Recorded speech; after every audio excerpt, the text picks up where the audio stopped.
The Good Girl of Pretend by Mukhtar Ahmad.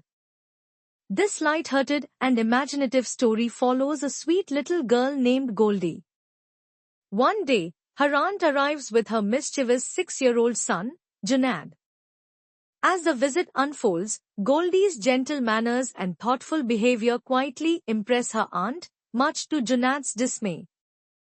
What begins as a playful promise turns into a heartwarming lesson. Sometimes, even a tiny reward can gently steer children toward kindness and good behavior.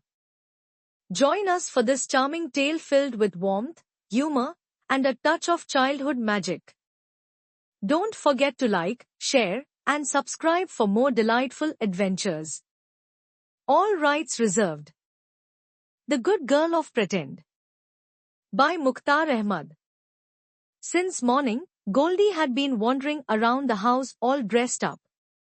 She was a beautiful, fair-skinned, and innocent-looking 6-year-old girl. She wore a red frock with golden stripes, white knee-length socks, and soft, cushioned brown pumps. Her mama had styled her hair in a special way that day. Her golden locks waved over her forehead, and her umbrella-shaped ponytail was tied with a tiny butterfly clip that enhanced her look. Time seemed to crawl. Her papa and mama had gone to the railway station with her 4-year-old younger brother, Mani.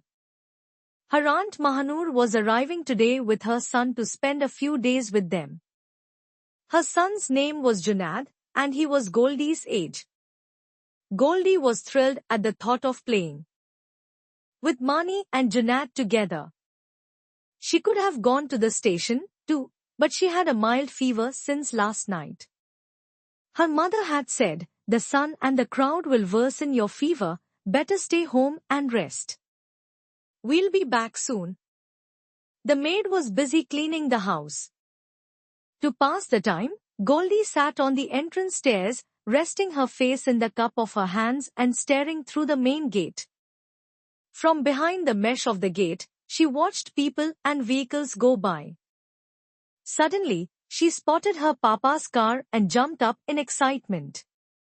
She rushed to unlatch the iron gate. Her papa stepped out, opened both heavy wings of the gate, then got back into the car and drove inside. On the back seat sat Mama, Mani, Aunt Mahanur, and Junaid. As soon as the car stopped, the back door flung open and Junaid jumped out. Instead of greeting Goldie, he darted toward the open gate. His mother called out, "Junaid, come back. Cars are passing in the street." But Junaid ignored her and ran into the street. Nearby, at a neighbor's house, some construction was going on. Piles of sand and gravel lay scattered. A group of children sat on a mound of wet sand, building little houses. Junaid must have noticed them earlier. He ran straight over and kicked their sand houses down.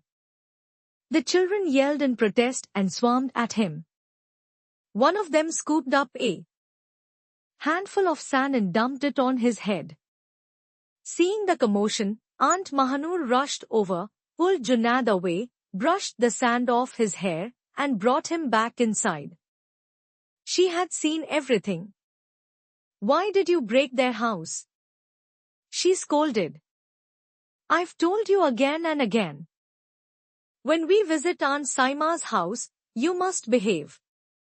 But you just don't listen." Junaid stood there with his head down, an innocent look on his face.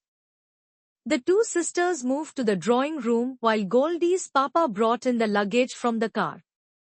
Goldie felt sorry for Junaid. He looked so small and scared. "Junaid, come on, let's play with toys. I'll give you chocolate too," she offered to cheer him up. In an instant, Junaid's innocence vanished. A mischievous glint lit up his eyes. He stuck a finger up his nose and wiped it on Goldie's clean frock, then dashed inside. Aunt Mahanur saw everything from the drawing room window. When Junaid came in, she shouted, "Junaid, you've made my life miserable. Why did you dirty Goldie's frock? Go stand by the wall, and don't move until I tell you." Junaid pulled a lollipop from his pocket, popped it in his mouth, and turned to face the wall. Just then, Goldie's papa entered, removing his shoes at the door. Seeing him, Goldie rushed to bring his slippers from the rack and placed them in front of him. Aunt Mahanur smiled at this and shot a stern glance at Junaid. At noon, the sisters cooked lunch together. Afterward, Goldie helped her mother clear the table. Aunt Mahanur pointed out, "See, Junaid? Goldie is such a good girl. She helps her mother. And look at you, you only make your mama angry." Junaid snapped back rudely, "Then you should have brought a well-mannered baby like Goldie from the hospital. Why did you bring me?" Goldie's mama stared at Junaid in shock. Aunt Mahanur looked deeply embarrassed. Then Junaid yanked Goldie's ponytail and ran off. Goldie let out a little cry. That evening, Goldie's mama was folding laundry in the drawing room. Goldie entered with Mani, sat him on the carpet, and began folding clothes with her mother. Junaid was also there, holding the TV remote and flipping through channels non-stop. Watching Goldie help out, Aunt Mahanur smiled and said to Goldie's mama, "Saima Api, I've made up my mind. When I leave, I'll take Goldie with me and leave Junaid behind. Goldie is such a lovely, well-behaved girl." Goldie's mother replied with a smile, "Junaid is a good boy too, just a little naughty." Junaid overheard this exchange. In jealousy, he hurled the remote to the floor and pinched his mother's arm hard before storming out. His poor mother winced and rubbed the spot. Later that evening, Junaid came in from the lawn with a plastic bag full of flowers. Goldie's heart sunk, they were from her father's beloved garden. She had helped him care for those flowers. Seeing them plucked made her deeply upset. Aunt Mahanur noticed the flowers too. "Junaid, have you no shame? Why did you destroy the plants? If uncle sees this, he'll be furious." Hearing the word uncle, Junaid turned pale. He sulked, "Mama, let's go home. I don't want to stay here." Still upset, Aunt Mahanur snapped, "You've troubled me enough. I regret bringing you along." Junaid dumped the flowers onto the carpet and stormed off. Goldie began picking the petals off the floor. Aunt Mahanur sighed, "Api, how do I turn this Junaid into a well-behaved boy like Goldie?" Her sister replied, "All children are like this at his age.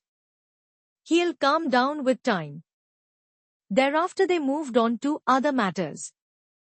A few days later, the day of Aunt Mahanur's departure arrived. Junaid was in the lawn, chasing crickets and grasshoppers. Nearby, on a wicker chair in the veranda, Goldie sat beside her aunt. Aunt Mahanur had grown fond of Goldie's gentle ways.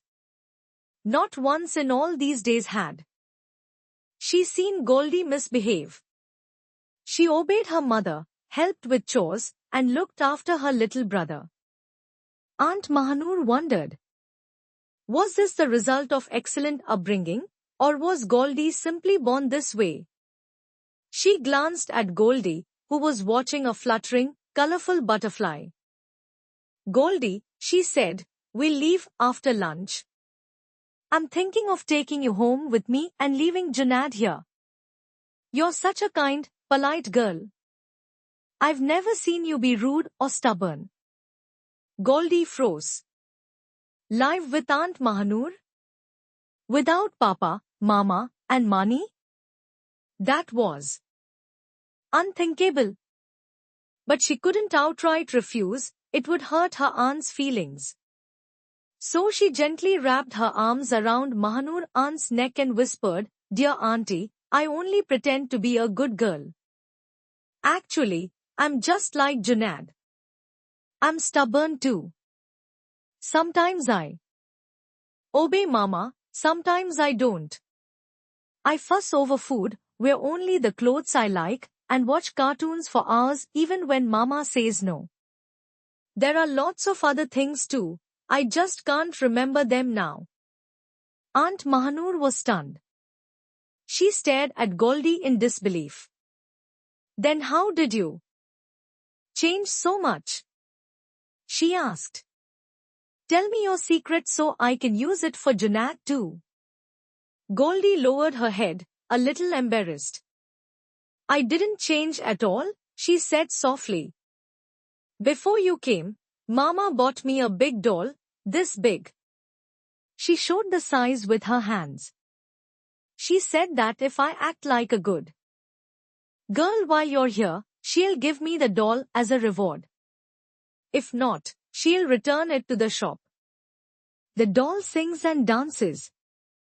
Aunt Mahanur first smiled, then hugged Goldie tightly.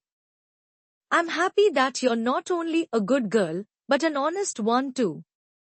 Your mama was wise not to scold or threaten you, but to offer a reward. Children respond best to love and kindness. Even the most stubborn ones can change with affection and patience. I just keep yelling at Junaid, no wonder he doesn't improve." Just then, Junaid noticed his mother holding Goldie close. He stared at them for a few seconds, something shifting in his eyes. Then, suddenly, he tipped the cricket-filled can into the flower bed and dashed over.